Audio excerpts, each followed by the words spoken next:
Hello అండి. ఈ cinema release అయిన తర్వాత ఈ లాస్ట్ 3 days చూసిన ఆడియన్స్కి చాలా మంచి వర్డ్ ఆఫ్ మౌత్ స్ప్రెడ్ చేసిన ఆడియన్స్ అందరికీ ఫస్ట్ థ్యాంక్స్. అండ్ ఆడియన్స్ దగ్గరికి ఈ సినిమా తీసుకెళ్ళిన మీడియా వాళ్ళందరికీ నా స్పెషల్ థ్యాంక్స్. అంటే నిజంగా లాస్ట్ 1 week నుంచి అంటే ఆల్మోస్ట్ అందరు కొత్త టీము, నేను కొత్త, డైరెక్టర్ కొత్త, అందరు కొత్త. బట్ మీడియా నుంచి మాకు వస్తున్న అసలు సపోర్ట్ లాస్ట్ 1 week నుంచి అంటే ఎన్నో ఇంటర్వ్యూలకు అటెండ్ అయ్యాం, ఎన్నో ప్రెస్ మీట్లు పెట్టుకున్నాం. ప్రతిదానికి మమ్మల్ని అంటే మాకు సపోర్ట్ ఇచ్చి మమ్మల్ని ఇంత పుష్ చేసిన అంటే ఆడియన్స్ దగ్గరికి తీసుకెళ్ళిన మీడియా వాళ్ళకి స్పెషల్ థ్యాంక్స్ పేరు పేరున. ఈ సినిమా ఫస్ట్ దుష్యంత్ వచ్చి అంటే కథ నాకు చెప్పినప్పుడు నాకు కథలో తనలో దుష్యంత్లో చాలా జెన్యూనిటీ కనిపించింది. అంటే ఈ కథలో చాలా సిన్సియర్గా తను రాసుకున్న ఎలిమెంట్స్ అంటే చాలా రియలిస్టిక్గా న్యాచురల్గా రాసుకున్న ఎలిమెంట్స్ అవన్నీ బాగా నచ్చి ఈ సినిమా చేద్దాం అనుకున్నాను. దాని తర్వాత నన్ను చాలామంది క్వశ్చన్ అడిగారు. అంటే యాక్చువల్లీ మా సినిమా షూట్ స్టార్ట్ అయిన ఫస్ట్ డే నేను అసోసియేట్ అయి ఉన్న డీజే టిల్లు రిలీజ్ అయింది. అది అప్పుడు పెద్ద హిట్ అయింది. తర్వాత సినిమా షూట్ ఎండింగ్లో ఉన్న టైంలో బేబీ రిలీజ్ అయింది. బేబీ సూపర్ హిట్ అయింది. అంటే ఈ 2 సినిమాలకి నేను అసోసియేట్ అయ్యి ఉన్నాను.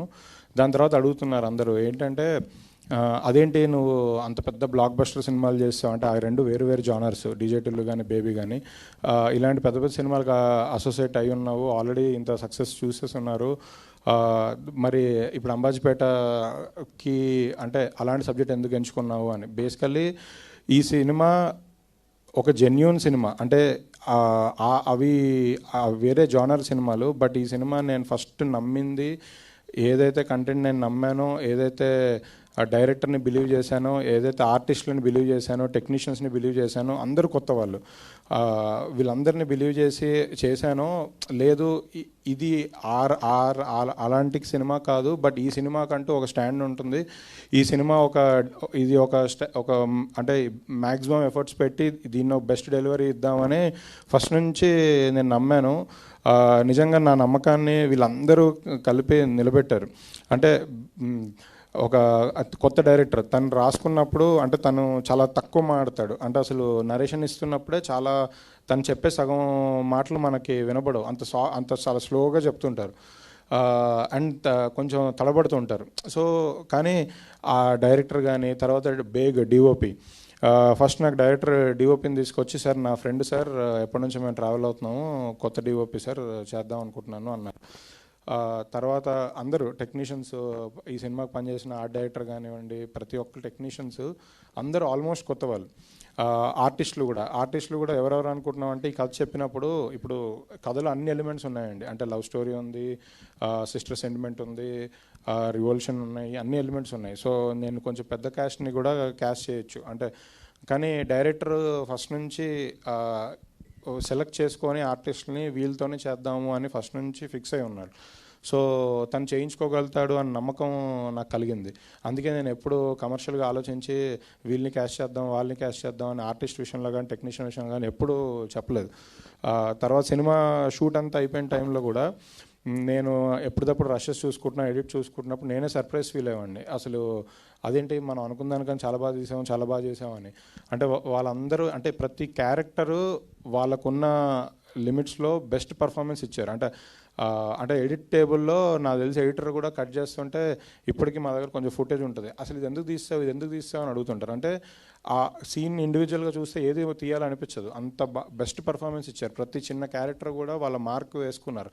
ఎర్రన్న క్యారెక్టరు ఆయన కానీ అంటే చాలా తక్కువ సీన్ లెంగ్త్ ఉన్న, స్క్రీన్ స్పేస్ ఉన్న, బట్ ఎవరిది వాళ్ళు అవుట్ స్టాండింగ్ పర్ఫార్మెన్స్ ఇచ్చారు. ఫ్రెండ్స్ క్యారెక్టర్స్ కానివ్వండి, వాళ్ళు కానివ్వండి, ఎవరిదైనా వాళ్ళు అందరిది బెస్ట్ పర్ఫార్మెన్స్ ఇచ్చారు. అంటే ఇవన్నీ చేయించుకోవడం డైరెక్టర్ గొప్పతనం.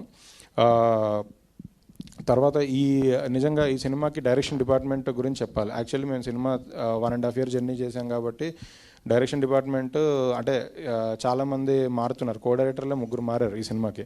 సో బట్ ఎవరైనా మా సినిమాని ఎప్పుడూ ఓన్ చేసుకొని ప్రతి వాళ్ళు మాతోనే ట్రావెల్ అయ్యి ఆ సినిమా ఎండ్ వరకు వాళ్ళు బిజీగా ఉండి వేరే ప్రాజెక్ట్స్కి వెళ్ళినా మాతోనే ఉండి ఎవ్రీడే మా గురించి కనుక్కుంటూ సినిమా గురించి వర్క్స్ గురించి కనుక్కుంటూ ఉన్నారు.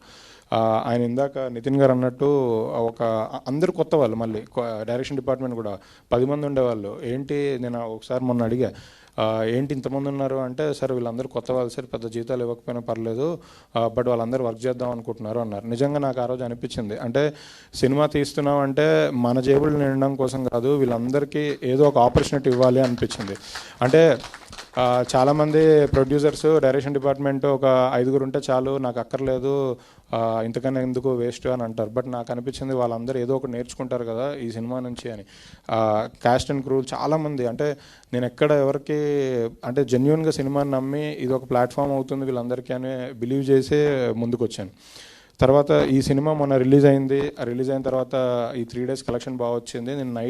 నేను మా ఎస్కేఎన్ గారు మేము మాట్లాడుకుంటున్నప్పుడు, అంటే మేము అనుకున్నాం ఈ సినిమా హిట్ అవుద్ది, ఇంత బాగా కలెక్ట్ చేస్తుంది అనుకున్నాం, బట్ మేము అనుకున్న దానికన్నా ఎక్కువ వచ్చింది, జెన్యున్గా ఎక్కువ వచ్చింది. అప్పుడు నాకు నైటే ఒకటి అనిపించింది, ఏంటంటే ఈ సినిమాని ఇంకా కమర్షియల్గా చూడకూడదు, ఇంకా ఎక్కువ ఆడియన్స్ దగ్గర తీసుకెళ్ళాలి, మ్యాక్సిమం నెంబర్ ఆఫ్ ఆడియన్స్కి సినిమా చూపించాలి అనిపించింది.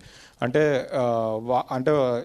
ఈ సినిమా మేము ఏ ఇంటెన్షన్తో అయితే తీసామో, జెన్యూనిటీ అవనండి, ఒక కొత్త వాళ్ళకి అందరికీ ప్లాట్ఫామ్ క్రియేట్ చేయడం అవనండి, సో వీళ్ళందరికీ పేరు రావాలి అంటే ఎక్కువ మంది ఆడియన్స్కి సినిమాని చూపించాలని అనిపించింది.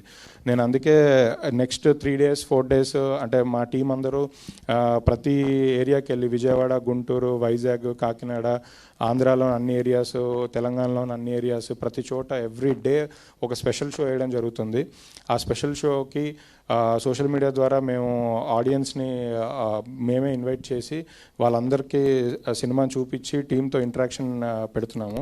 ఇది అసలు నిజంగా కూడా నాకు ఈరోజు ఇంకా చేసిన చాలు, హ్యాపీగా డబ్బులు వచ్చాయి, అందరు కూడా బిజీగా ఉన్నారు. ఇప్పుడు సుహాస్ గారు కూడా నెక్స్ట్ సినిమా షూట్లో ఉన్నారు, వదిలేయచ్చు. బట్ నాకేమనిపించిందంటే లిటరల్లీ చూపించాలి అందరికీ వీళ్ళ క్రాఫ్ట్, వీళ్ళు చేసిన వర్క్, ఇవందరి ఆడియన్స్తో ఇంకా దగ్గరకు తీసుకెళ్ళాలి అనిపించింది. అందుకే ఇది మళ్ళీ ఇంకో 1 week దీన్ని గట్టిగా అందరి దగ్గర తీసుకెళ్దామని మేము అనుకున్నాము. తర్వాత ఈ సినిమా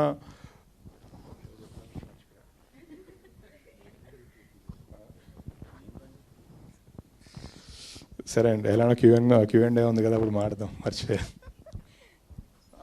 కరెక్ట్.